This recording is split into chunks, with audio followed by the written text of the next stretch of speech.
welcome to Ramp Reviews, back with another Hong Kong content review, diving into another film that I recently picked up called Running on Karma, directed by the man, the myth, the legend, Johnnie To. As you know from the channel, guys, I'm a huge fan of Johnnie To.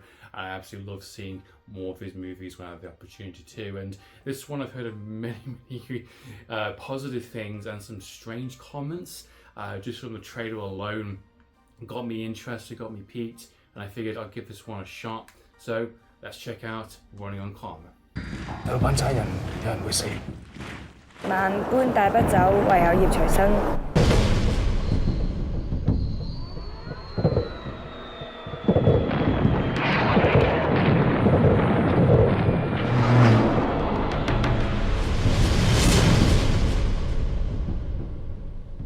Running on Karma was released in 2003, directed by Johnnie To and co-directed by Ka.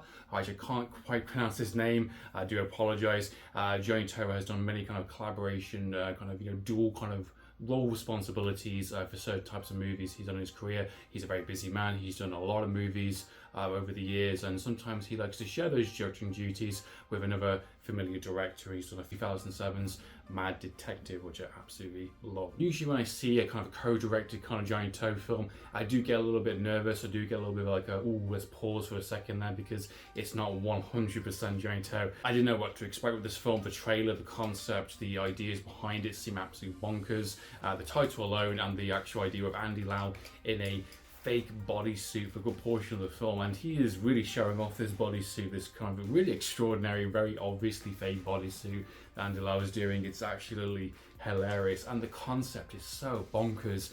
A martial arts monk basically walks away from this for reasons I explored in the film and becomes a famous kind of bodybuilder who can see people's past lives through their karma. He kind of achieves kind of enlightenment through an action he has of vengeance during his kind of past, and he, as punishment, can see people's previous lives within food, within birds, within people, and who they were and what their sins were, and he can't really do anything about it. He can no longer stop it.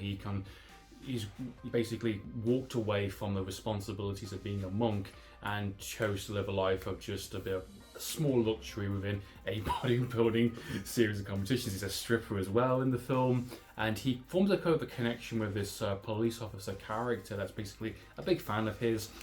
He's known as Big, or Big the Monster, and a few nicknames he has in the film, and he's very cautious. He's very doesn't really want to know her, doesn't really want to do with her, because he can see her past life and she has too much sin, even though her character, her personality right now is like someone of good nature, of someone who have good positive will, who wants to do the right thing of being a police officer, stop bad guys. He knows she is going to die at some point through very specific kind of means that she did in her past life. And I think this is a really fantastic concept. The idea of it is actually really good and just really kind of goes for it. It takes itself seriously, but also has a bit of comedy in it as well, and it's very kind of spiritual, and it's a thriller, it's a action kind of superhero kind of parody in a weird way.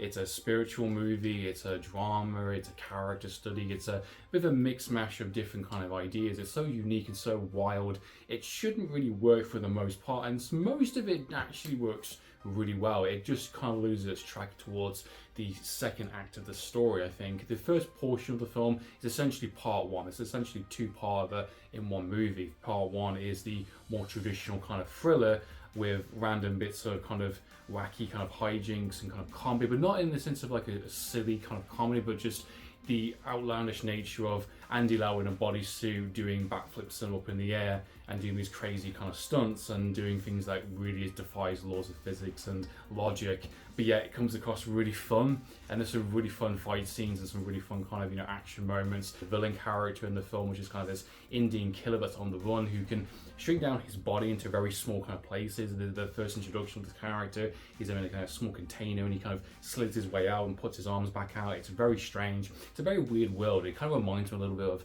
Hero Trio, that kind of idea of a superhero kind of mystical kind of world where kind of people have abilities or have strange kind of gimmicks. It almost goes on the line of a superhero kind of universe in a weird way kind of thing. Yeah, there's definitely a few characters that pop up. You have this additional kind of villain character later on that has a very small role. This kind of slimy, kind of sticky, kind of thief character that can go on walls and you can't catch him because he just slips out of you. There's a really fun fight scenes between him and Andy Lau's character. So it's almost like a setup in that kind of realistic, grounded world of 2008, during the time 2007-2008, a police procedural thriller, very serious kind of movie, heroic trio mixed with the fantastic ideas behind Mad Detective, and it's kind of melding together. It doesn't quite work though overall, because the second act of the film, part 2, is the true story of the film. The first part wraps up pretty quickly, surprisingly, and then the second act is more of a character, spiritual movie, character that's basically trying to find himself. The main case has been resolved and he's kind of walking away from the situation. There's a bit of a sadness towards it because he desperately wants to save her, he wants to help her, and despite the fact of his good efforts and goodwill, he can't fight calmly. Without giving away too much about the ending of the film, there is a conclusion, there is a sense of understanding of what the idea of spiritually, kind of dealing with fate, dealing with karma, dealing with actions, dealing with your own personal demons. That there is some really bold kind of themes in there, and on top of a madcap kind of comedy, bodybuilder, superhero, kind of mystical kind of world, serial killer thriller movie on top. It's a really out there type of concept. I don't think it overall lands the overall execution of that ending, but I would recommend to go and watch it, guys, and go and see for yourself, see what you think. But ultimately, if you do want to see better movies with the same kind of concepts, go and watch Heroic Trio, go and watch Mad Detective. So what are your thoughts and opinions on Running on Karma, guys? Love to know your thoughts and opinions. Please comment down below. So in the meantime, guys, Amphlett Reviews, signing out.